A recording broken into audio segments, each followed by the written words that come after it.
Welcome to Redefine Best in a World of Change. I'm Colleen Bombach, Group Vice President, Oracle Applications. Today we're going to hear from customers, partners, and advisors on how Oracle Cloud is helping to navigate change in today's world. To be able to address today's challenges and be the best in business, customers need to be able to do several things. Manage business responsibly and sustainably, engage and inspire your employees, predict and respond to supply chain disruptions, and exceed every customer expectation. And you need to create a culture of continuous innovation where you can identify and solve business problems quickly. What defines best in today's world? The challenges. Can you rely on your current technology to help you solve problems, leapfrog over your obstacles, and change course quickly? Can you engage and inspire your employees to innovate constantly? With Oracle Cloud Applications, we roll out new innovations every 90 days, driven by what our customers ask for. You can adopt new capabilities at your own pace, making changes simpler and easier to manage. And we build machine learning and AI into our systems to help automate, analyze, and continually improve. Our predictive analytics help you see what's coming and adjust your plans quickly. Whether you need to build a world-class workforce or fight climate change, Oracle Cloud can help you move forward. The technology and processes of the past don't need to hold you back. The future is one of continuous innovation. The companies who stay ahead of change will be the ones that redefine best. We're going to hear from Catholic Relief Services. CRS is a global, mission-based nonprofit organization with a geographically and culturally diverse workforce. They work with organizations around the world to help poor and vulnerable people overcome emergencies, earn a living through agriculture, and access affordable health care. Having the right system allows them to support their employees, maximize positive impact of their services, and engage with their donors and external stakeholders. We're going to hear from my colleague, Jürgen Lindner, who spoke with Carl Lowe on how CRS is exceeding expectations with Oracle Cloud Applications. After that, CIO and Harvard professor Pamela Rucker will discuss the evolving role of the CIO, sustainability, and the partnership between people and technology. Hello and welcome everyone. My name is Jürgen Lindner and I have the pleasure today to share this virtual stage with Carl, who's joining us from Catholic Relief Services. And we're going to have a conversation as to how Oracle and Catholic Relief Services are teaming up to really tackle fundamental humanitarian type of problems here. So I'm excited to have Carl here. Carl, thanks so much for joining us. Thanks, Jürgen. I'm excited to be here as well. Maybe for the audience who does not know Catholic Relief Services, could you give us a little bit of a story as to what is the mission, when was it founded? Catholic Relief Services was started just at the end of World War II to help with war relief. Our mission is really to uphold and support the sacredness and dignity of all human life. And we do that through helping the most vulnerable people in the world. 65% of our staff are Muslim because we hire locally. We celebrate that diversity that we have. We have Jewish team members, we have Muslim team members, we have Hindu team members, we have Catholic team members. All of our work is done outside the U.S. The vast majority of those that we work with are in sub-Saharan Africa, places that are generally hard to get to and are fraught with conflict and frankly now climate change as well. We're in places like Poland and Moldova and Romania. And we have partners actually in Ukraine right now, and most of their offices are open. I work with the most courageous people in the world, the people who live in South Sudan, Ethiopia, even Madagascar now are seeing weather patterns that they've never seen before. I mean, this is a fascinating mission, and we're going to go a little deeper as well as to what that all means in a second, but you had a technology career before joining Catholic Relief Services. So what do you take from that previous world into your new world to really apply technology for the outcomes you're describing? You can't lead with technology. You got to lead with people, and you got to lead with process, and you got to lead with culture, and you have to lead with data. And then you can start thinking about what's the right technology to use to pull all four of those other things forward? How do we really move the most important initiatives forward in terms of delivering on our strategy? How do we move technology out into the field? You'd chosen the cloud path. Was it ever consideration to stay on premise, or was cloud the way to go? Cloud was the only way to go. We don't have the staff to really man a data center in a way that someone like Oracle can do. We count on you to take care of all of those devices that we have, to manage those. So we're cloud first. Everything that we do is cloud. Now, we are partnering up in several technology partnership angles, right? Around human capital, around financial planning, supply chain issues. Could you describe a little bit, Carl, how you're using the software and how it helps you to address, for example, the workforce challenges you have been describing? We didn't know our workforce. We didn't know where they were. We didn't know what they were doing. We had visibility to 500 of our 8,400 person staff. That's not a good thing to have. With Oracle now, we've got HCM rolled out around the world. We know how many people we have, we know where they are, and we know what they're doing. We're now beginning to look at diversity and inclusion. We call it READY, so respect, equity, diversity, and inclusion. We're hoping that using HCM and the tools that are in the toolbox for HCM, it'll allow us to really think about diversity and inclusion in a much broader way.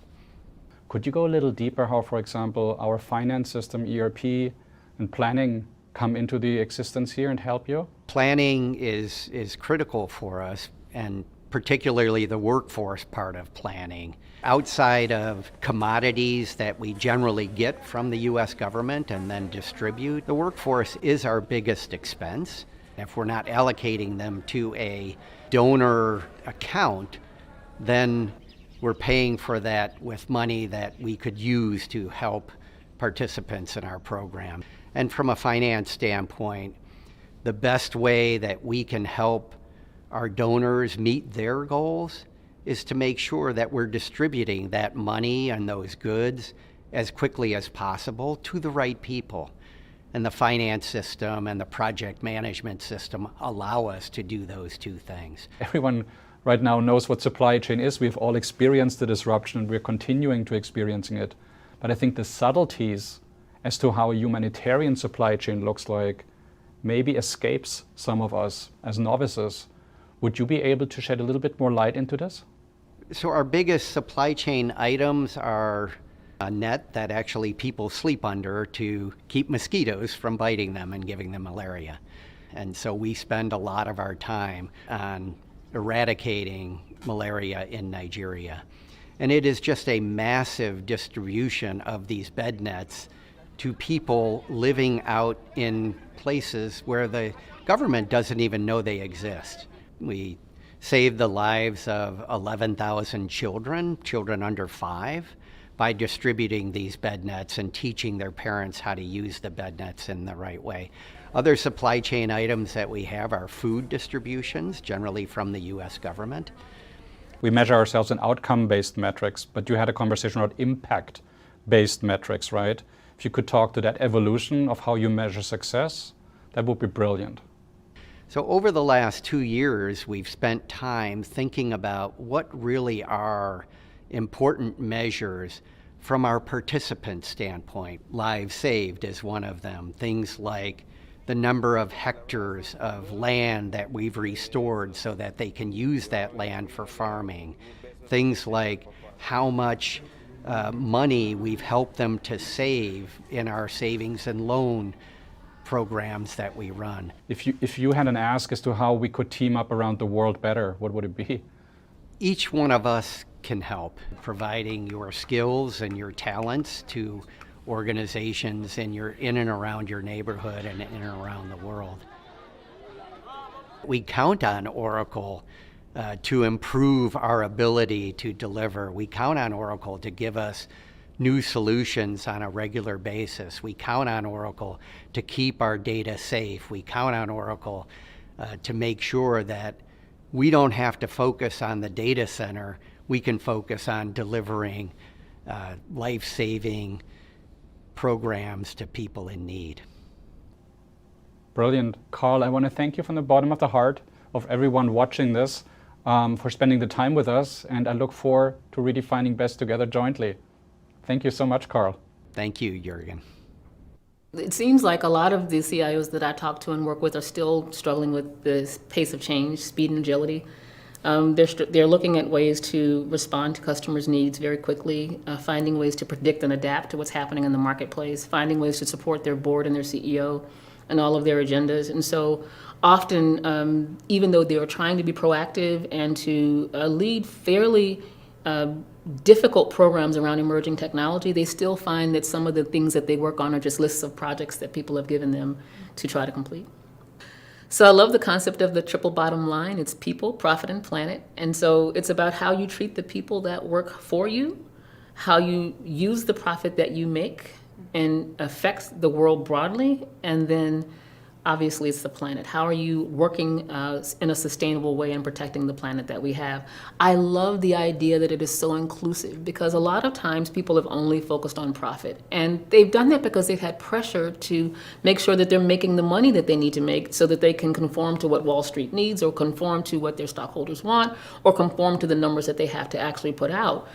But when you more broadly consider that the people that work for you need to be able to work in a sustainable way so they can bring the best version of themselves to work.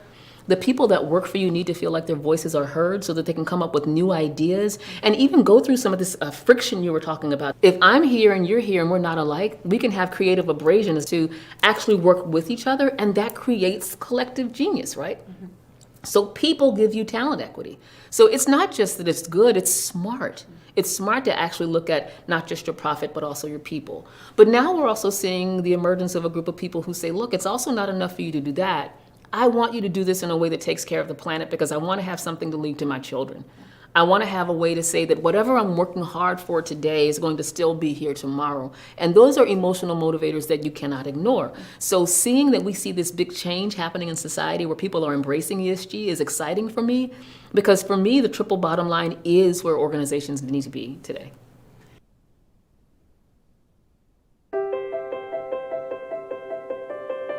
But see, when you plant them in a single row, you don't get the pollination. Oh, that's where I must have gone wrong. All right, team, quarterly review prep. How we tracking? Real good. The whole solar power sector's been rolling strong for 2 quarters now. Okay, so we think it's gonna hold? That really is exciting. It's exciting if you're not the one sourcing the bill of materials for all the additional units. The majority of the new demand is coming from the US based on the new tax incentives in California and Michigan. It's here to stay. And it's looking like it might move to other states, yeah? Uh-huh. If you really think this is the new normal, we need to ramp production. How would running additional shifts impact our operational cash flow? I'll ping Kelly in FP&A and we can see what she comes back with. But between the added profit margin on the new design and the increased sales, I think we should be looking pretty good. Kelly says cash is not a problem. Looks like we can ramp by 20% and still meet our cash obligations. That was fast. Machine learning. It's built right into our forecasting now. We can optimize cash practically in real time. So what about Skybo? Last quarter you were pretty excited about the possibility of acquiring them. What's our latest thinking on that? It's more than just thinking at this point. We've been doing a bunch of long-term scenario planning based on all the recent changes. Sounds complicated. It is, unless you have embedded data science models. Based on what's been happening this week, conditions are favorable to pull the trigger sooner than later. Sounds great. Just remember, we don't want to get overextended. Procurement is keeping up with demand right now, but I've been a little concerned about a monocrystalline cell supply. Well, you're in luck, Paul. Skybo's main business is manufacturing cast monocrystalline silicon cells. That would simplify things on my end. Okay, sounds like we can kill 2 birds with 1 Skybo. I'll tell my team to prep for an acquisition. Let's light this candle. Finance professionals can spend less time analyzing and more time acting on opportunities with embedded machine learning in Oracle Fusion Cloud applications. Paul, are you smiling? Believe me, I'm as surprised as you are. Just wanted to make sure I didn't have to call the paramedics.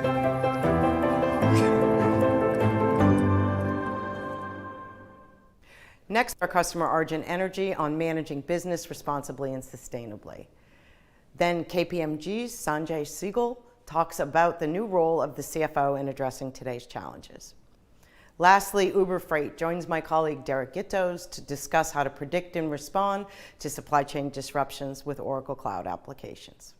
Hi, I'm Tansy Brooke, and today I'm joined by Dickon Posnett from Argent Energy. Dickon, thank you so much for joining us today. Hi, Tansy. So can you tell me a little bit about Argent Energy? We produce biofuels. We're committed to decarbonisation of transport, particularly in all sectors. Currently, we're working on biodiesel made from wastes. We have plants in Scotland, England, Amsterdam. We produce about 240,000 tonnes of waste-based biodiesel every year that goes into the vehicles around Europe. And can you tell me a little about the history of the company? Yes, Argent was born out of a crisis about the turn of the century where we had BSE in UK and Europe, which was mad cow disease. And that resulted in a lot of waste animal fats not having any home and having to go to landfill. The entrepreneurs who started Argent built the first biodiesel plant in Scotland, showing that it could be possible to make biodiesel out of animal fat. So that's a direct replacement for diesel. You've been in the alternative energy space for a while, and I think in many ways EMEA and the UK are on the forefront of initiatives around decarbonization and implementing sustainability in businesses. What have you seen evolve, and where are we now? The evolution is gathering pace. It's driven by two fundamental issues. One is climate change, and certainly the feeling here in Europe is that climate change is such a serious issue. Recently, with the invasion of Ukraine by Russia and all the implications on energy, sanctions, etc., it's not a new driver because it's actually a sort of reimagining of an old driver, which is energy security. So we've actually got two things driving us at the moment. The European Commission has recently published what's called the Fit for 55 package, a series of legislative documents all about sustainability, all about reducing greenhouse gases in all the energy sectors. It's driving innovation like we've never seen before. It's driving investment more and more. In the United States, you've got the California Air Resources Board and the EPA, both driving sustainability in terms of renewable energy. If we look at what happened in the UK, first of all, when reporting requirements were put on public companies, and the recent announcement by the SEC that public companies are going to have to report on sustainability is where we were about 5 or 6 years ago. Then there were targets to be met for sustainability. You had to hit the target. If you don't hit targets, there's fines, there's tradable carbon tickets. The levels of organizations that are integrated into the system start at the high level, and they've worked down to the lower denominators and the smaller companies, including now private companies. Dickon, what are your thoughts on sort of how finance is approaching and can approach sustainability issues? What have we got to do? So compliance. And if I don't do it, what's going to be the penalty? And there will be penalties. There are penalties. There are also commercial risks. There's reputational risks. On the other side, there are benefits to be had if you get it right. In Scotland, where we live, the Scottish government awarded a grant to bus service operators, which was preferential if they used a renewable fuel over a diesel fuel. One or two companies grabbed that opportunity and used all the budget up of the Scottish government for this particular element and made some serious money out of it. At the same time of saving hundreds of thousands of tons of greenhouse gas emissions because they were using bio. Different lines of business think about sustainability through a different lens. How do you think finance and operations professionals should be thinking about sustainability and climate change? There's no doubt in my mind at all that this is not going to go away, firstly, and it is going to increase the pressure for sustainability, for accountability for your sustainability as well. And that is spreading globally. There are a lot of rewards for getting it right. You're going to be first to the action. You're going to have a reputational benefit. To be the one that is not doing it is going to be painful. Sounds like a really exciting environment for your employees as well. Many, if not all of the employees or all the prospective candidates are taken up by this idea of doing something tangible to deal with this massive crisis. I think being in this industry is really exciting. And I'm not surprised where engineers, finance professionals, supply chain professionals, chemists, not surprised they want to get involved in this at all. How do you see technology supporting the larger goals of the organization? It was when we went from 1 plant to 2 plants that we noticed the systems really creaking and, without any doubt, holding us back.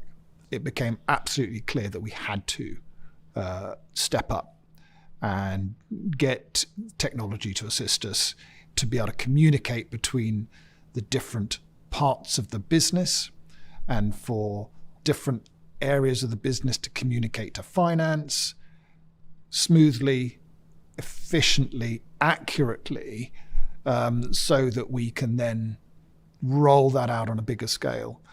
Different products, different customers, different supply chains, etc. It's fundamental. It's absolutely essential. This is a really difficult time for all of us. I think there's a lot of fear. I think there's a lot of feeling of helplessness, feeling like we have huge problems to solve and there's not a clear path on how to solve those problems. But it also seems like we're at a stage of opportunity. And I'm curious, what's your point of view on how we can reimagine our businesses and our communities going forward?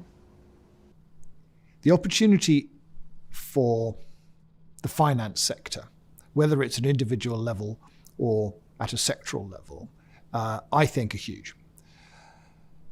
The companies that have found themselves, at the forefront or involved deeply in renewables, sustainability, are companies where the entrepreneurs have joined forces with the finance. They've understood the market. They've brought all the factors to bear, and they've made a calculation on it being a good business prospect. Dickon, thank you so much for joining us today. Thank you, Tansy. And thank you. The role of the CFO has evolved tremendously. I don't think sitting CFOs have ever seen a pandemic, geopolitical, inflation, and supply chain issues all hit at once like it is right now. And they've gone from a traditional, right, I'm just accounting for the numbers and ensuring that the information is correct, to actually serving as a strategic partner to the business. Finance is really stepping up at the table to be a partner with supply chain and helping them think through it, whether it's better visibility planning, right? So better understanding across the board of where our product is. But the other angle is on the analytics side. Analytics is everything now. Material costs are going up, supply chain costs to transform those materials are going up. Well, the CFOs are sitting on the forefront working with the business partners to say, hey, how do we actually make sure we recoup our margins in some creative way? What we are doing is taking all this great data that sits out in the marketplace, inflation and housing starts and you name it, weather patterns, right? And you bring all that data into the organization and you tie it to the drivers of the organization. And from that, you can then make better insights and you can make better business decisions, whether I can deploy capital in a different way, whether I can get better pricing for my product. Analytics are allowing business leaders on the front lines to make decisions, and you've got to make decisions faster. Businesses are transforming because the business models are changing. But internally, they've been more excited about how do we change with the business? How do we modernize our technology platforms? The number one topic we see, right? We call it speed to modern technology because we need to get to quickly modernize all of our technology platforms. We need to digitize everything that we have within our space, at the same time trying to attract, retain talent. You're the CFO, what do you envision your future to be? Do you want to have different finance professionals sitting at the table? How are you going to actually get them excited? What tool sets should we put together to help create a much better environment? We're watching them start to really think, gosh, we need to probably think broader, right? And I'm telling you right now, I think the next 5 to 10 years in finance, in this space around analytics and insights is going to be amazing.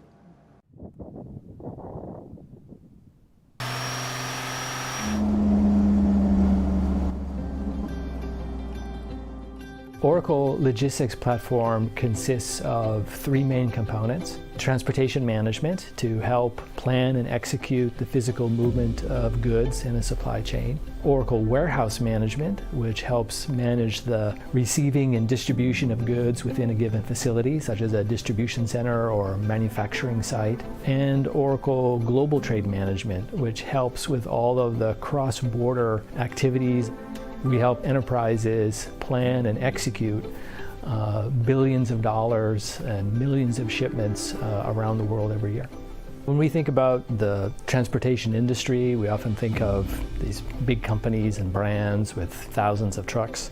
But the reality is most trucks are owned by companies with 5 or fewer vehicles. They often lack the tools and the connections to work with some of the bigger enterprises. And so that's really what's been changing over these last few years.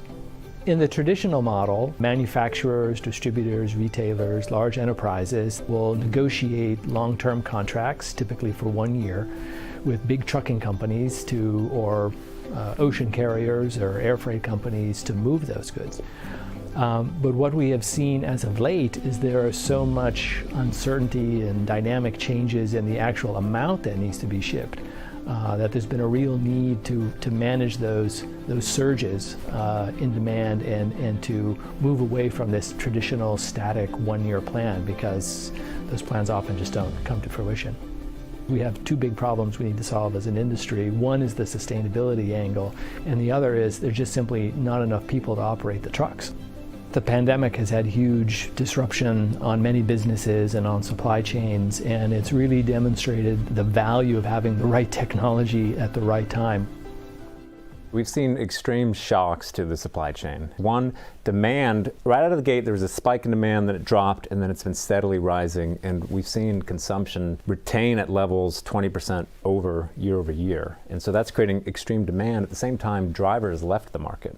We've seen a couple things happen on the shipper and the carrier side. So one, carriers are making a lot more money. There's been a wave of new drivers coming into the market. On the shipper side, they're just looking for answers. And so they've been looking for better tech, better solutions, better real-time information. Just a high friction, high touch industry. And there was no provider where you could just use an app, hit a button and book a load. Uber Freight and Oracle started working together because we started the conversation when we were initially piloting our pricing API, and we were able to work with Oracle to make that an integrated feature within Oracle OTM. And this has been a critical tool for shippers because beforehand, they never had the ability to get a truckload price in real time that had guaranteed capacity behind it. Sounds like a simple thing, didn't exist in the market before. So Oracle being a technology leader, having a massive install base with OTM, many of our customers were asking us for this capability within their Oracle instances. What Uber Freight brings is a gateway or a way for those enterprises to connect into all of those mom and pop drivers, all of those smaller trucking companies who are out there looking to do work and provide high quality service, but lack a platform to work electronically, digitally with those enterprises. So Uber Freight provides the capacity on one hand, Oracle provides the means to connect into the enterprises that have the goods to move. The real cool part of the technology of the solution that we have with Uber Freight is the fact that our transportation users, our transportation product users, without leaving our transportation product, can access in real time both capacity and pricing availability from the Uber Freight platform. We tend to target the small carriers, so the owner-operators and fewer than 10 trucks. Those carriers historically have had the worst experience in the market.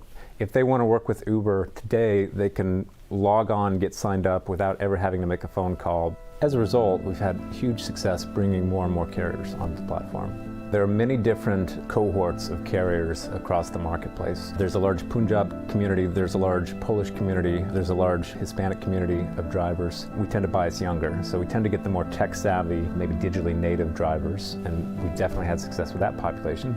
But we also get high representation with driver populations who before just may not have had a good experience for whatever reason with the traditional brokerage model. We were first to market with facility ratings where we let drivers enter reviews on facilities, and that has resulted in direct improvements to facilities by customers or shippers. Sustainability and transportation efficiency go hand in hand. We help companies be more efficient in how they plan those routes, to optimize those routes so that those vehicles, that space, that capacity, that fuel is used at maximum efficiency, which helps the enterprise in terms of moving their goods, and it helps the environment in terms of minimizing waste and pollution. We view part of our mission as bringing greater efficiency to the market. We're partnering with OEMs and technology companies that are driving the future, and we've also been piloting clean diesel programs with some of our carriers. As Uber, we just had the large announcement with Hertz and with Tesla, and we are moving fast to get our drivers into electric vehicles. We're very excited that the Transplace acquisition has closed. It brings two amazing companies together. We've been very focused on building out this strong procurement capability, this marketplace, this execution engine. They've been very focused about building out shipper capabilities and really building out tech that embeds itself within the shipper's core operations. On the shipper side, we have a unique set of capabilities in marketplace, in procurement and execution, and together it really kind of fills out our portfolio and allows us to bring the best tech and capabilities on both sides of the marketplace. One of the things I'm most excited about in terms of the partnership is our ability to bring these new capabilities to emerging markets around the world, in Asia, in Europe, in South America, wherever there are goods that need to be shipped. Oracle is already there. In 10 years from now, I would expect that with Oracle, a shipper can get any rate for any lane instantly. They can integrate that with all their planning systems, right? And it's just a seamless experience in terms of procurement, transportation. And on the carrier side, similarly, that they can just log in and have their whole week planned. They know exactly what they're going to make. They know what stops along the way. They can get the cheapest fuel and the cheapest tires. And they have a lot more access to information, a lot more access to freight, and a lot more access to capacity as a shipper. I do think in 10 years from now, you're going to see AVs on the road, you're going to see EVs, and the whole ecosystem is going to shift again.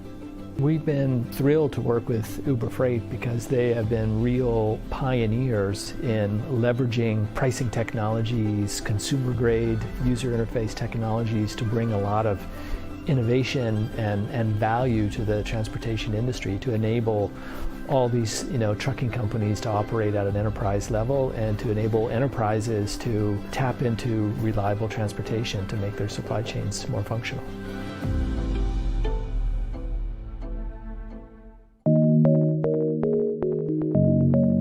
There's no such thing as an easy acquisition, but all things considered, I think Skybo was the least difficult one we've ever done. What all things are you considering? They're in a different country with different regulations, tax laws, import-export restrictions. Coffee? I'm just happy Paul has something to celebrate for once. How about I celebrate solving this set of problems by planning for the next set of problems? Oh, I don't know. With these purpose-built tools, it really hasn't been that hard for me. And what about me? Well, that's what I wanted to talk to you about. Remember how we ramped production by 20%? I sure do. Well, the incentives on EVs are kicking things up even higher than anticipated. It's just showing up in the sales data now, but the projections show that at this rate, we're going to sell through the stock. And you want to ramp up production again? Yes. By how much? 20% more? On top of the existing 20% rise? Can you do it? With a big enough budget, I can solve anything. That's what I was thinking, because Skybo is its own revenue stream now. So that means... Hold on. I mean, sure, it's making money, but how much? You just said they were in a different country, different regulations, different accounting standards. Plus, aren't they on a completely different accounting system from us? They are. Doesn't that sound like kind of a mess? Yeah, and how many weeks until I can get projections on this? Okay. Well, to answer your question, Myra, it does sound like a mess, and it would have been a mess if we didn't have a full financial harmonization solution available and connected to our analytics warehouse. Oh, okay. That was fast. And to answer your question, Paul, 0 weeks. Oracle Fusion Cloud Accounting Hub unifies company-wide accounting and improves reporting, planning, analysis, and global compliance. Are we allowed to move this quickly? I think so. Next, we'll hear from Johnson Controls. A longtime leader in being a sustainable organization, this company has been in operation for over 100 years. Their CIO, Diane Schwartz, understands the need for continuous innovation and the key role that diversity plays in problem solving. As a longtime change agent, she knows how to drive evolution inside an organization and how value-driven companies like JCI can make a positive difference both to their bottom line and to the world.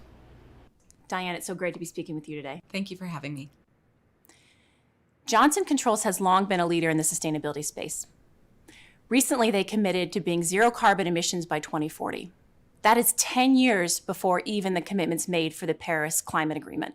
You have been in the industry and had an incredibly impressive career for many years, and I would love to hear a little bit about your background. Sure. So I have an engineering degree, mechanical engineer. I hated engineering. So I got an English degree so I could feed the other side of my brain at the same time. I got an MBA. First 10 years of my career, I wasn't really in technology. And at some point, my managers said, "You're kind of good at this technology piece. Maybe you should just go do that for your career."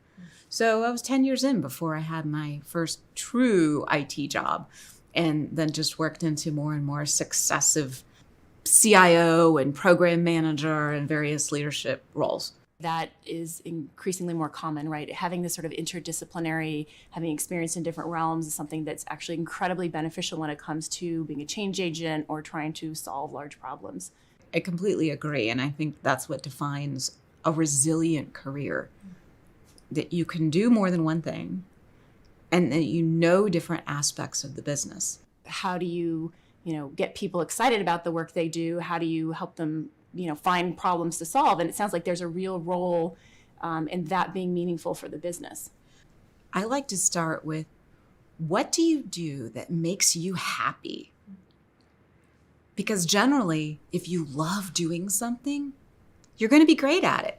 I really encourage people to take those risks, learn a new function, learn a new technology, learn about the business.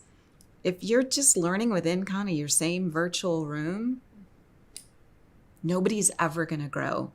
So I think this is really significant when we're talking about innovation. What is Johnson Controls' approach to infusing innovation in your business?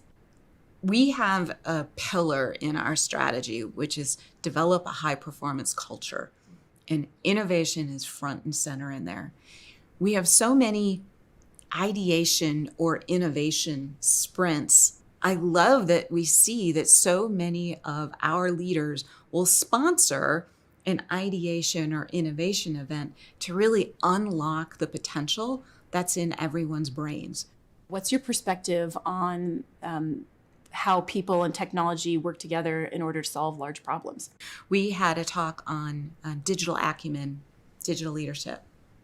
And we had everybody contribute to a word cloud on what they thought that meant. And this was not technology folks that we were talking to, it was every employee. And words like scary, intimidating, a number of technology suppliers' brand names came up. There was this angst and fear of individuals who didn't have the confidence in themselves to learn technology to put it all together. So that was the frame of the first word cloud. We really brought out that the most important aspect of digital acumen, what you need to solve those problems is mindset. Risk-taking, lack of fear, being an agile learner. You don't have to be a programmer. You just have to have the vision for how things can be better and be able to communicate and facilitate that vision to somebody who's maybe hands on keyboard are better, which goes back to teamwork and putting together the right teams to put it all together. One of the reasons that I admire Johnson Controls is that it has long been focused on sustainability. Why do you think it is an important topic? Buildings are responsible for 40% of the carbon. That's huge. But we can make a difference. By helping people run their buildings more efficiently, we can really help save our planet by just applying the solutions that we've been offering for a really long time. There are very few organizations that tie executive compensation to sustainability goals, and Johnson Controls is one of those. How do you feel like that impacts decision-making within the organization? It feels like sustainability is in our DNA.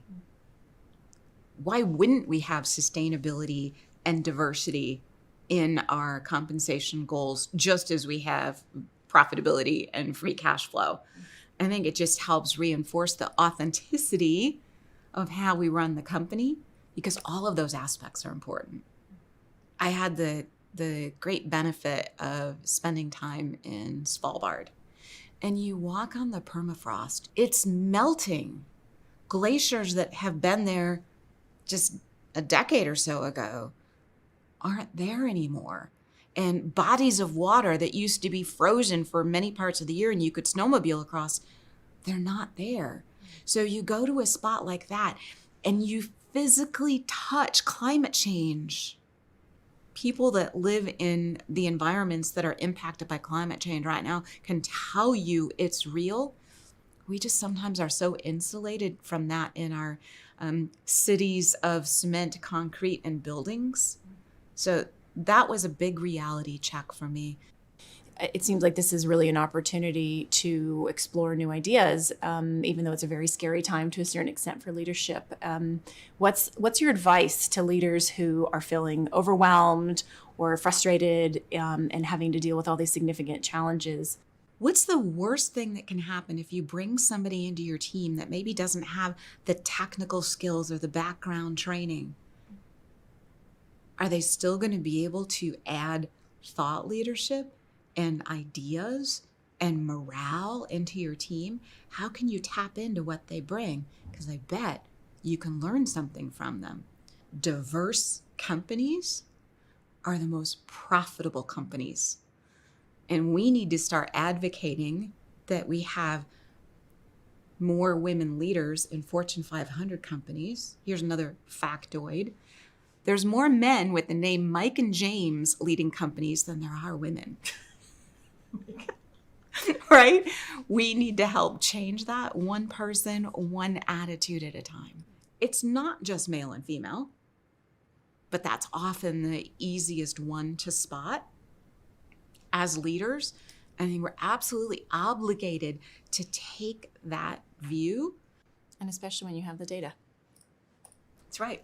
I mean, I think in the past, a lot of the arguments were, we don't know how to quantify this, we don't know how to see it, we don't know how to structure this, but it's like, you know, businesses have so much data now, and increasingly they have broad access to that data across departments. And so when you can do that, there's no excuse to a certain extent. It's put a different lens on it, decide it's a priority, and look. Absolutely. Take the time, take some actions. Diane, that was great. Thank you so much for speaking with me today. Thank you for having me, Tansy. It was my pleasure. And thank you as well for joining us.